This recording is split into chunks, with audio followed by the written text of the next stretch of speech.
ఇది ఈ కాలంలోనే ఎక్కువ పూత వస్తుంది. దీని జిల్లాల వారీగా వివిధ రకాల పేర్లతో పిలుస్తారు.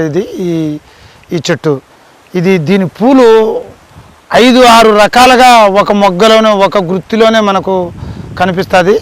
దీని మామూలుగా అందరూ తెలిసిన వాళ్ళు లంటానా అంటారు, కొంతమంది అత్తాకోడంలాక అంటారు, కొందరు బేరి ఆకులు అనేది అంటారు, కాశాకు కుడక అంటారు. రాయలసీమ జిల్లాలలో వివిధ ప్రాంతాలలో విరివిగా దొరుకుతుంది. ఆంధ్ర తెలంగాణలలో పొలంగట్ల బాగా ఉంటుంది, మంచి సువాసన వస్తుంది. ఈ కాలంలో కాయలు బాగా గుత్తులుగా గడక ఉండి దీని పండ్లు విరివిగా తింటారు పిల్లలు పెద్దలు అందరూ. అయితే దీనికి ఆయుర్వేద గుణంలో కూడా మంచి గుణాలు ఉన్నాయి దీనికి. అయితే ఇది పంట పొలాలకు చీడపీడలను నివారించడంలో ఇది ద్రావణం కానీ కషాయం కానీ చేసుకొని ఇప్పుడుండే ప్రకృతి వ్యవసాయం చేసే రైతులు బాగా విరివిగా వాడుతున్నారు. అదేవిధంగా ఈ అత్తాకోడన్ల ఆకులో ఉండే మరొక గుణం ఏంటంటే దీని కర్రలు కూడా బుట్టలు అల్లుతారు చాలామంది. అనంతపురం, కదిరి, చిత్తూరు, రాయలసీమ అంటే కడప జిల్లాలలో ఈ వరలతో బుట్టలు అల్లి ఇందులో సీతాఫలము పండ్లు, మామిడి పండ్లు వివిధ రకాలుగా వ్యవసాయ పనిముట్లుగా కూడా ఉపయోగపడుతుంది.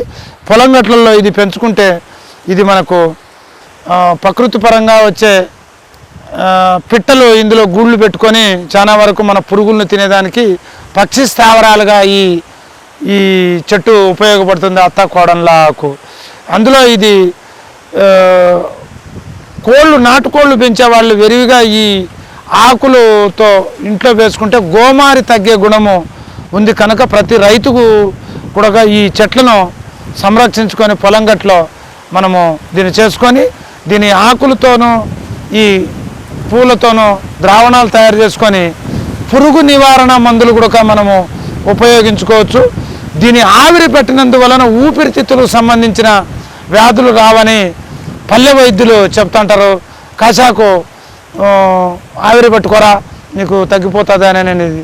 కనుక ఏది ఏమైనా పల్లె రైతులకు మనకు అండగా ఉండే ఒక గొప్ప చెట్టు ఈ లంటానా, అత్తాకోడన్లాకు, బేరాకు అని పిలిచేది మనం సంరక్షించు.